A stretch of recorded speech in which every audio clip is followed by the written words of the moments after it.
What's up, ladies and gentlemen, Neon Pow here, and this week we're doing part 5 to What If Naruto Was Raised by the Akatsuki. That means you have not seen the previous parts. I have that playlist linked in the description and the card above, so make sure to check that out so you won't be confused. Also guys, got that tasty merch down below this video, so make sure to check that out to support your boy. I just got my Trash Can Chan stickers and they are fire. Also, special thanks to my friends Hajaifa and Sassy Girl for helping me create the content we are witnessing on this channel. Also guys, we're gonna do a smooth 500 likes like normal, easy stuff for you beast. So let's see you hit that. Also, if you haven't done so, make sure to subscribe and hit that notification bell to stay up to date with the weekly juicy videos coming to you. Now, without further ado, let's go ahead and hop into the video.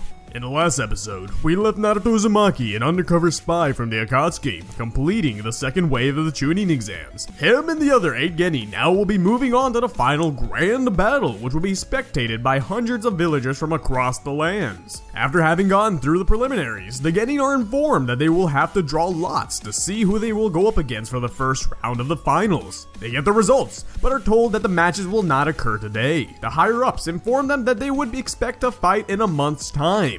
They will get the time to heal and prepare for the match. Kin being in the finals isn't the only change from canon. Sasuke and Naruto actually switch opponents. As per request of Naruto, he, after all, wanted to know all he could about his target before he tried executing his Jinchuriki extraction plan. Even though Naruto learned a lot from watching Gaara fight against Lee, he was glad he asked Tobi to set this up when they talked last. Between him and Orochimaru's underlings, changing the results of the supposedly random draw was child's play. During the month of break, Naruto had planned to train with Sasuke, but he said that he was planning to train with Kakashi Sensei after he rested for a few days, and then go take a visit to the hospital. Naruto was disappointed by the news, but was kind of expecting it. The one thing that Naruto couldn't understand is why he was going to the hospital. It isn't like he cared about anyone who was sent there. He asked, and Sasuke said that he wanted to see what intel Hinata had about the Byakugan, seeing as she too possessed it.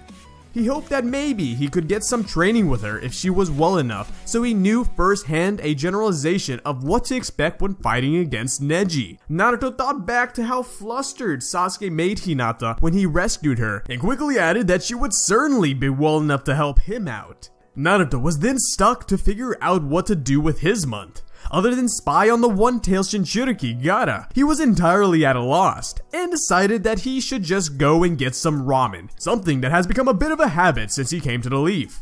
Naruto took a seat, and a steaming hot bowl of ramen was placed in front of him by the old man working there with a smile. He ate his ramen, thinking about his next move, and noticed that the girl who he encountered the night Sasuke lost control of his curse mark, Kin, just so happened to be walking by at this time. He was aware that he was lacking in skill in terms of Genjutsu, and recalled that she was quite skilled in the use of it. So, he thought it would be good to get some pointers. Naruto then called out and invited her to have a bowl of ramen so he could ask her some questions. Kin was definitely surprised to hear the boy that saved her earlier offer an invite to sit down. She had no clue what he could want, as she didn't think she had anything to offer to such a powerful shinobi. As she sat down, Naruto smiled at her to seem friendly, but this made her quickly flutter up. Naruto noticed she seemed a bit nervous for some reason, but brushed it off as nothing important. They formally introduced themselves, and Naruto questioned if he could ask her a favor. These words made Kin get even redder, and her imagination began to start running wild. She had no idea Naruto was that type of ninja, but she did understand she was only alive due to Naruto. She then tried to calm down, as she didn't know why her body was acting like this, and asked what the favor was exactly. Naruto replied by asking if they could spar together for a couple of days to help each other out. Kin was relieved to hear this. She should have known Naruto didn't have the time for any foolish things like that. Kin said she had nothing better to do and agreed to his request. It isn't like she could even decline if she wanted to.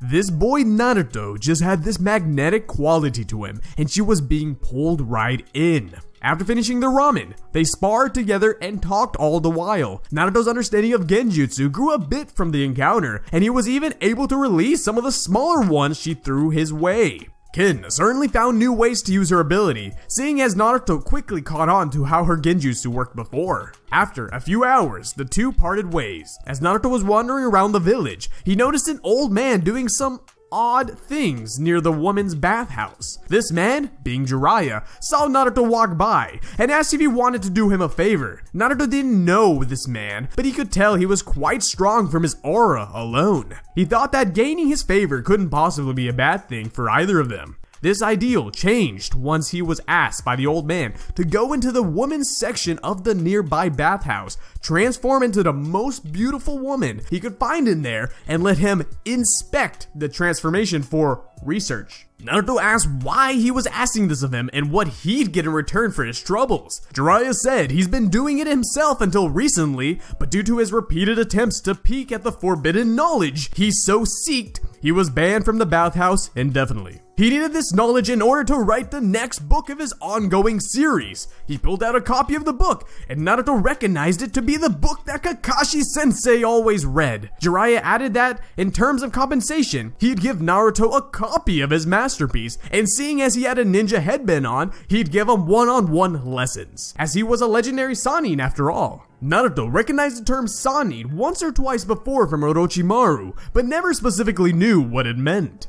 Naruto guessed it was a special title, and seeing as Orochimaru held the same title, he was at least somewhat equal in strength as him.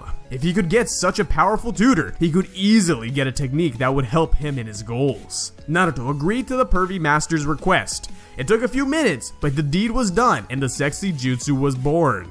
Since he was already deep in the hole, he wanted to go all out for his tutor, using his Shadow Clone Jutsu in tandem with a special breed of transformation, creating the Harem Jutsu. He even turned into a few more women before he was rushed out. He lost a clone of the most attractive one due to a stray chancla, aka sandal, being thrown at him at what seemed to be the speed of sound. He ended up transforming into a female version of himself to somewhat compensate for his loss. Naruto showed Jiraiya what he had accomplished, and Jiraiya wasn't at all expecting such a large turnaround. He flew back with a bloodshot nose and immediately agreed to help him train with his exam thing after he inspected every inch of every specimen to ensure that they were worthy of being put in his work. After an unbelievable amount of time, Naruto had enough of being in this form and transformed back and demands that they begin training. Jiraiya sighs, but agrees and begins running a test run to see what Naruto is all about. With amazement, Jiraiya notices that this child is nothing short of a prodigy.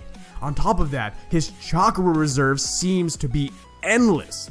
However, Naruto, as he didn't completely trust the Sannin, made sure to keep some of his trump cards hidden, such as the control over the Nine Tails, as that might give his cover up away. Fortunately, months before, Obito had requested Orochimaru to make Naruto's seal on his belly invisible, at least enough that it would only show up when he used an excessive amount of the Kyuubi chakra. This fact made it quite easy for Naruto to hide that he was indeed a Jinchuriki, but could he keep it up from a smart cookie like Jiraiya?